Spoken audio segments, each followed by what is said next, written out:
ఇల్లు బాగుంది కదా. పిల్ల ఎలా ఉందో? నా ముందే ఐఫోన్. కాఫీ తీసుకో బాబు. థ్యాంక్ యూ అత్తమ్మా. థ్యాంక్ యూ అండి.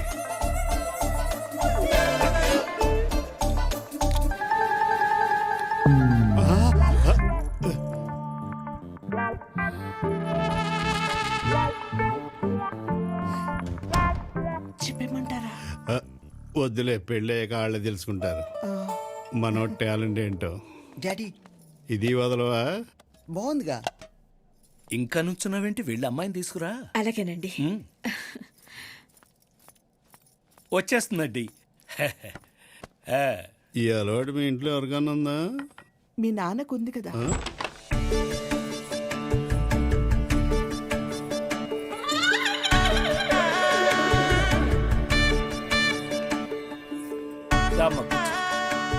నాకు ఓకే. ఆ మొక్క అమ్మాయి అనాలి అనిపిస్తాగా.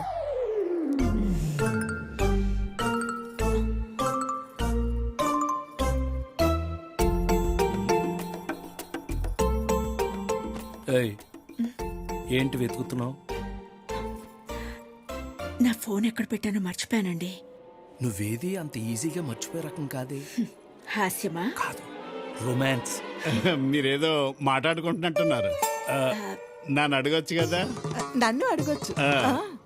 అబ్బే ఏం లేదండి, పిల్లని ఏదైనా అడుగుతారేమో అడగమంటుంది, అంతేగా. ఓ అడగరా. పాటలు వచ్చా అని అడగనా? నన్ను కదా, అమ్మాయిని అడుగు. ఓకే. మీకు పాటలు ఏమైనా వచ్చా? నాన్నగారు రొటీన్ క్వశ్చన్. ఏమయ్యా, కొత్తగా అంటే ఏదైనా అడుగు. మీ హాబీస్?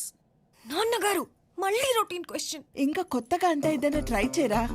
ఆయన మా వాడు కొత్తగా ఏం ట్రై చేయడు, కానీ పాతదే కొత్తగా ట్రై చేస్తాడు.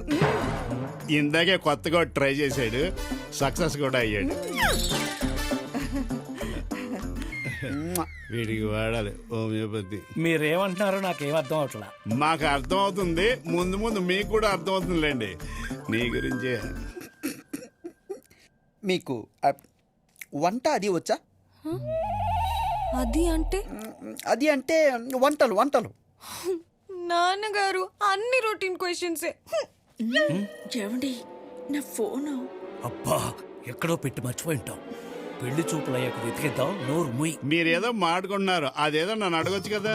నన్ను కూడా అడగొచ్చు. అబ్బే ఏమి లేదండి, అంత కన్ఫ్యూజింగ్ గా ఉంది. ఏదన్నా కొత్తగా అంటే అడుగు బాబు. ఓహో, మీరు ఇంకా అక్కడే ఉన్నారా? ఒరే, కొత్తగా అంటే ఏదైనా ట్రై చేయి. మీ కరోనా వచ్చిందా? చెత్త క్వశ్చన్. I accepted. అవును, చెప్పకొచ్చిన. నువ్వు అయిపోయావురా.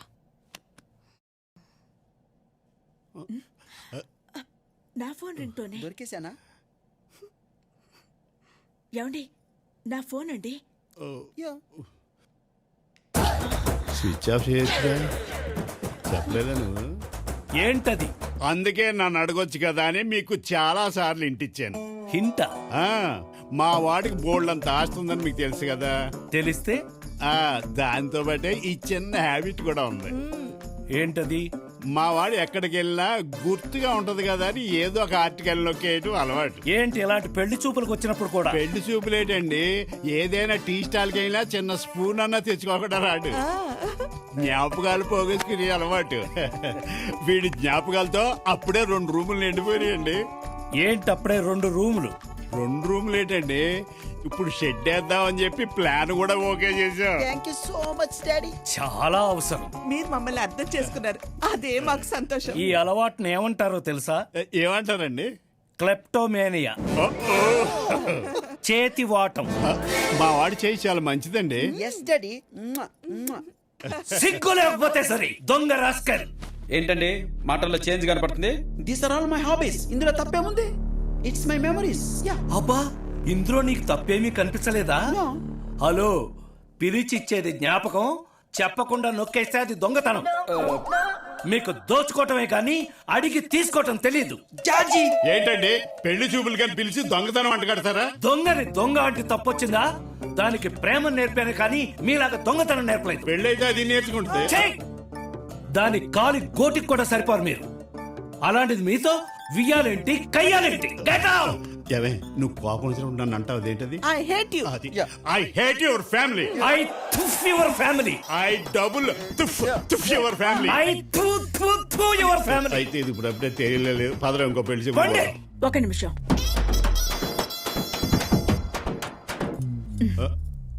స్పూన్ కోసం కక్కుర్తిపడే ఫ్యామిలీ మనకు సూట్ అవుతుంది. పదరా. Correct daddy.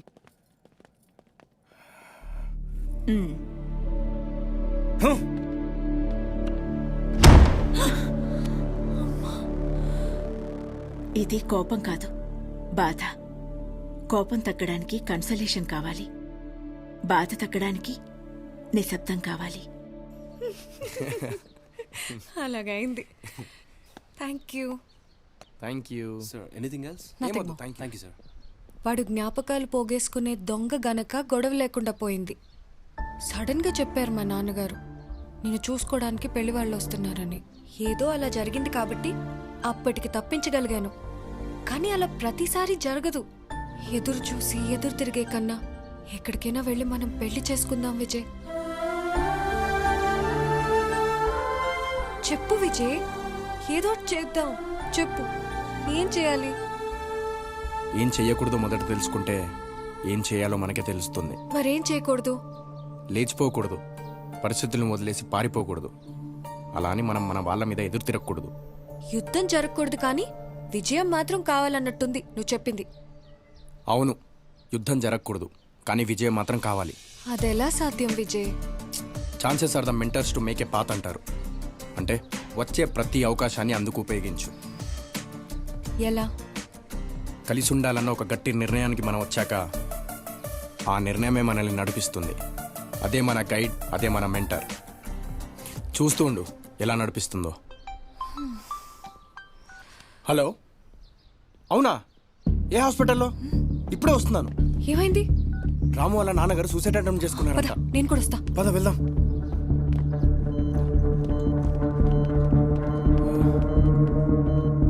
ఎలా ఉంది డాక్టర్? బానే ఉంది, మాట్లాడొచ్చు.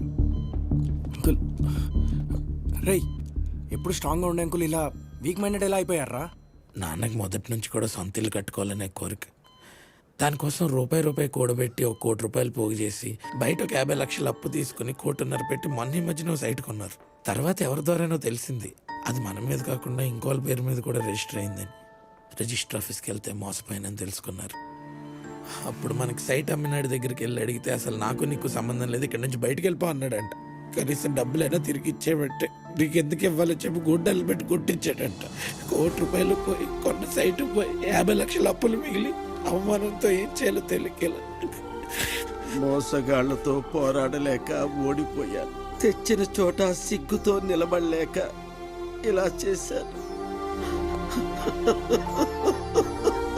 మీ సమస్య అంటే అది వాడి సమస్య, వాడి సమస్య అంటే అది మా సమస్య. వాడి పేరేంటో చెప్పండి. గాజుల గంగారావు. కంపెనీ పేరు? GGR developers. ఇది చాలు.